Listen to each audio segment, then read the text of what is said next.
At the dawn of 1943, the skies over Europe stretched wide and indifferent, a vast arena for a war that had long since ascended beyond mere ground battles. German pilots, hardened by years of combat over France, Britain, and the Eastern Front, moved with the confidence of men accustomed to dominance. Their Messerschmitt Bf-109s and Focke-Wulf FW-190s had become extensions of their own skill, nimble and deadly, their formations precise and disciplined. The Luftwaffe's doctrine of air superiority had held for years, and the pilots who executed it had grown comfortable in the illusion of control. When intelligence began to circulate about a new American fighter, a twin-boomed aircraft named the P-38 Lightning, most dismissed it almost immediately. Its unusual silhouette, the double fuselage straddling a central cockpit, seemed ungainly, an awkward and unproven design that, in their eyes, could never survive a true dogfight against the tried-and-true Bf-109s and FW-190s. But appearances were deceptive. The P-38 Lightning, despite its unconventional form, embodied an engineering philosophy that German pilots had never encountered. The aircraft housed two Allison V710 engines, each driving a propeller capable of extraordinary speed and climb performance. Between the fuselages sat a central nacelle containing the pilot and a concentration of firepower unrivaled by most Allied fighters. 4 50-caliber machine guns paired with a 20mm cannon, all mounted in the nose. This configuration allowed pilots to fire with surgical precision, eliminating the need to adjust for the convergence of wing-mounted guns. In practice, a single well-aimed burst from a P-38 could destroy an enemy aircraft before the opponent could even react, an attribute that German pilots were slow to appreciate until they faced it directly in the skies. The first skirmishes were brief, chaotic, and revealing. Luftwaffe pilots reported encountering an aircraft that moved unlike any they had flown against before. Its acceleration out of dives was astonishing, its ability to climb while maintaining stability unmatched by most fighters of the period.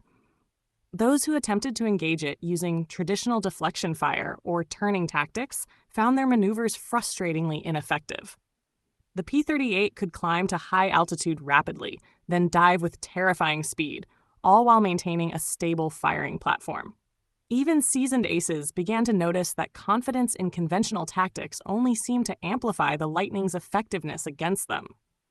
The durability of the aircraft compounded the problem. Unlike the lighter, more fragile single-engine fighters of the Luftwaffe, the P-38 could absorb damage and remain airborne. Engines hit by flak or gunfire would continue to function, allowing the pilot to disengage, regroup, or counterattack. German pilots who were accustomed to finishing their kills within seconds found themselves repeatedly drawn into prolonged engagements, their fuel and ammunition depleted, while the Lightning survived and struck again. The shock of this resilience unsettled even the most experienced veterans, forcing them to reconsider assumptions that had long governed their approach to aerial combat. German intelligence initially underestimated the operational capabilities of the Lightning. Reports circulated that it was slow, awkward, or poorly armed, and many pilots laughed at the notion that it could threaten formations of seasoned bombers or elite fighter units. Those who encountered the P-38 firsthand soon found that these reports were not merely inaccurate, they were dangerously misleading. Pilots described the first contact with a mixture of astonishment and disbelief. An aircraft that seemed to defy physics, executing high-speed maneuvers with precision, firing devastatingly accurate streams of bullets and cannon shells, and then disappearing as quickly as it had appeared. The psychological impact on the Luftwaffe was immediate and profound.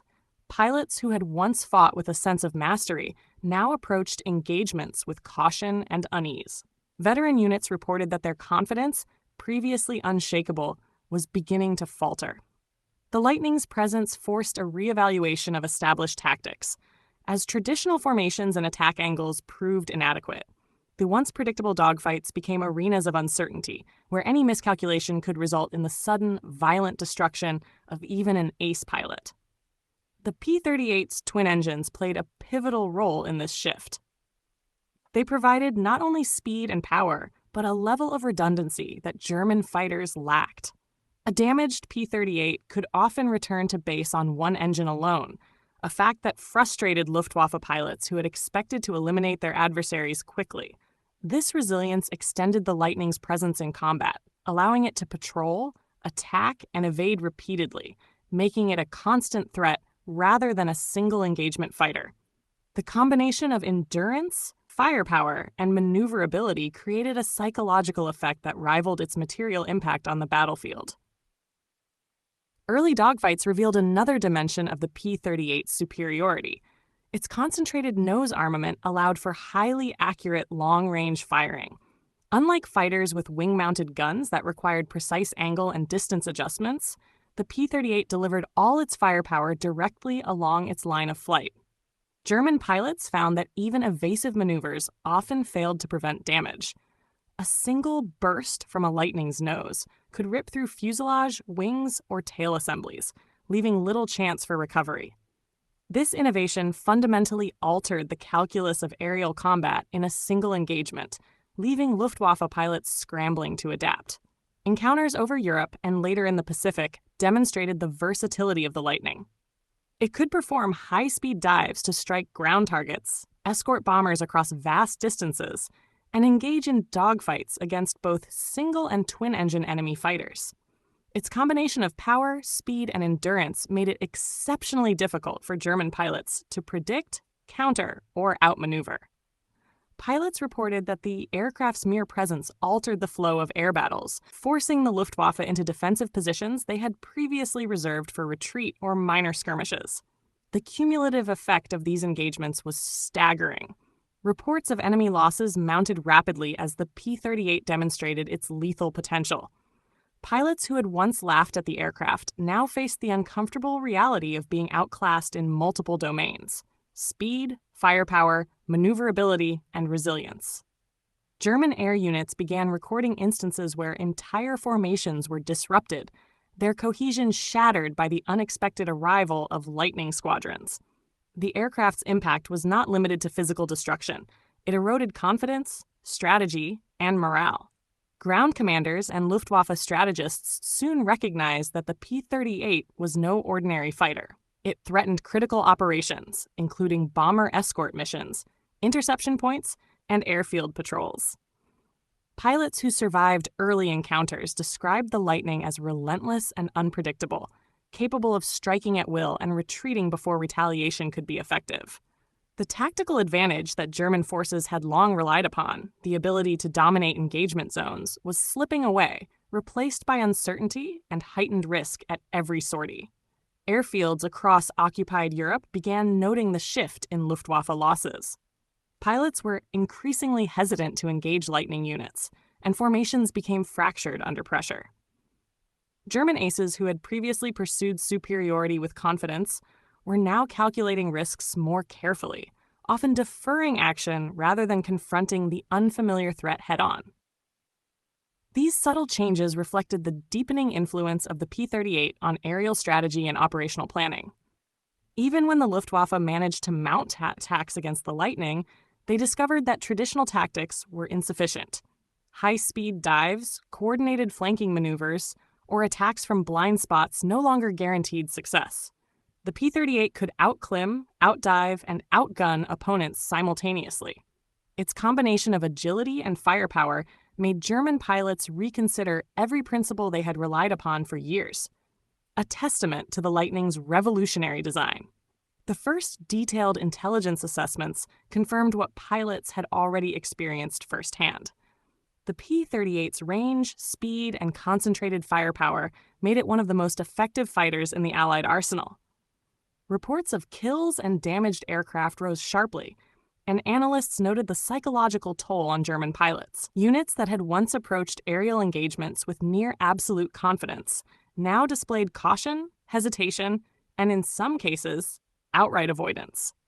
The laughter that had greeted early reports of the Lightning had disappeared, replaced by a wary respect and fear. By mid-1943, the P-38 Lightning had become a symbol of Allied aerial innovation. Its ability to combine high-altitude performance, long-range capability, and devastating concentrated armament challenged every assumption the Luftwaffe had about air superiority. Pilots who had once scorned the aircraft now acknowledged its efficiency and lethality, understanding that its presence in the skies could decisively influence both individual battles and broader campaigns. The impact of the Lightning extended beyond immediate combat outcomes. German pilots' tactics shifted, strategies were revised, and morale began to fluctuate in ways that would have consequences far beyond any single engagement. The P-38, initially laughed at and underestimated, had proven itself not merely as a fighter, but as a strategic instrument, capable of reshaping the air war over Europe and the Pacific. Its twin engines and twin booms, once a curiosity, were now the signature of fear and precision in aerial combat. The effectiveness of the P-38 soon became undeniable. Reports from Allied pilots recorded hundreds of enemy aircraft destroyed, with some squadrons claiming more than 200 kills in just a few months. The Lightning's twin engines and concentrated armament allowed pilots to engage multiple targets in rapid succession, often without breaking formation or compromising defensive posture. This efficiency was unprecedented and forced the Luftwaffe to confront a harsh reality. The P-38 was not just another fighter. It was a game changer in aerial warfare. German pilots struggled to adapt to the new threat. Traditional dogfighting tactics proved increasingly ineffective.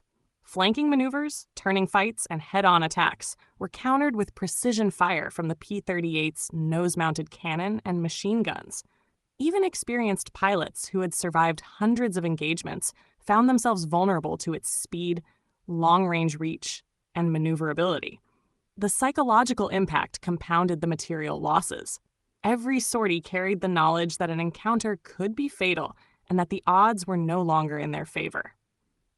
The Lightning's long-range capability further amplified its strategic importance.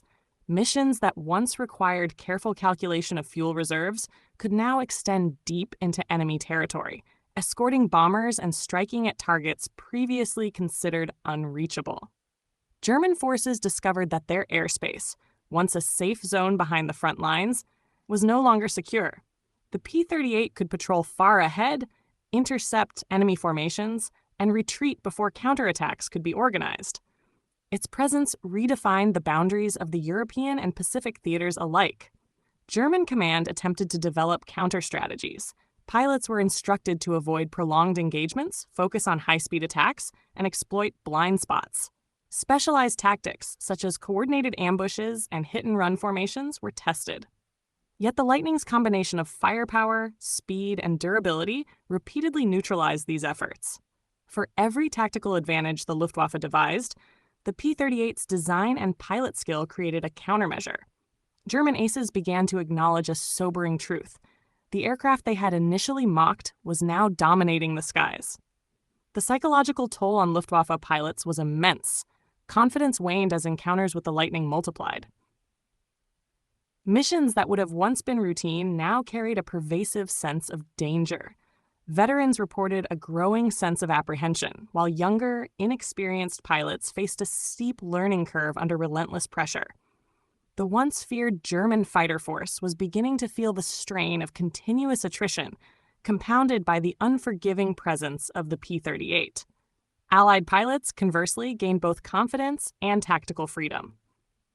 The Lightning's firepower allowed for flexible engagement strategies, whether escorting bombers, intercepting enemy fighters, or attacking ground targets. Its reliability and endurance meant that pilots could push deeper into contested airspace, knowing that retreat was possible even if one engine was damaged. The P-38 became a psychological as well as tactical tool, reshaping not only combat outcomes but the very mindset of those in the air. By late 1943, the Luftwaffe's response had shifted from dismissal to grudging respect. Reports circulated among German squadrons describing the P-38's capabilities with a mixture of awe and alarm. Pilots described its ability to appear suddenly, strike with concentrated fire, and retreat before retaliation was effective. Entire formations were disrupted, coordination faltered, and losses mounted. The twin-boomed fighter had transformed from a curious oddity to a decisive force that German aviators could no longer ignore. The design of the Lightning itself was a study in innovation. Its twin-engine layout provided both power and redundancy. allowing pilots to maintain operational capability even after sustaining significant damage. Its centralized nose armament delivered accuracy unmatched by wing-mounted guns. Its long range enabled missions that extended the reach of Allied air power, making previously safe zones vulnerable. Each of these features combined to produce an aircraft that was greater than the sum of its parts, one capable of reshaping the very nature of aerial combat. Encounters in the Pacific theater mirrored those in Europe. Japanese aircraft, like the Mitsubishi A6M0, were agile and nimble but lacked the concentrated firepower and speed of the P-38. Allied pilots quickly adapted to exploit the Lightning's advantages, conducting long-range escort missions, reconnaissance, and aggressive interceptions. In both theaters, the aircraft's twin engines, armament, and endurance created a consistent pattern of success, demonstrating the universality of its effectiveness across diverse combat environments. The P-38's impact extended beyond immediate victories. German and Japanese pilots were forced to revise tactics, prioritize survival, and constantly anticipate the Lightning's capabilities. The psychological and strategic implications rippled through command structures, affecting training, mission planning, and engagement protocols.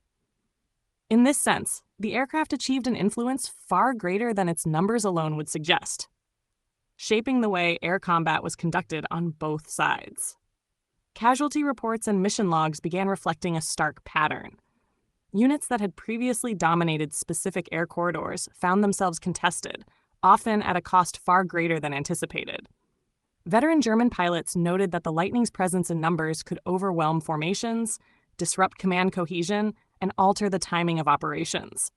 Its combination of speed, firepower, and range created a multiplier effect, enhancing the effectiveness of every pilot who flew it.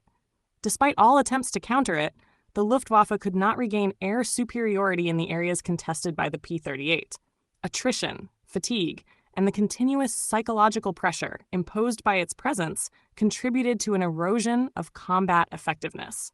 Even the most innovative tactics and experienced pilots struggled against the relentless combination of precision firepower and endurance that defined the Lightning.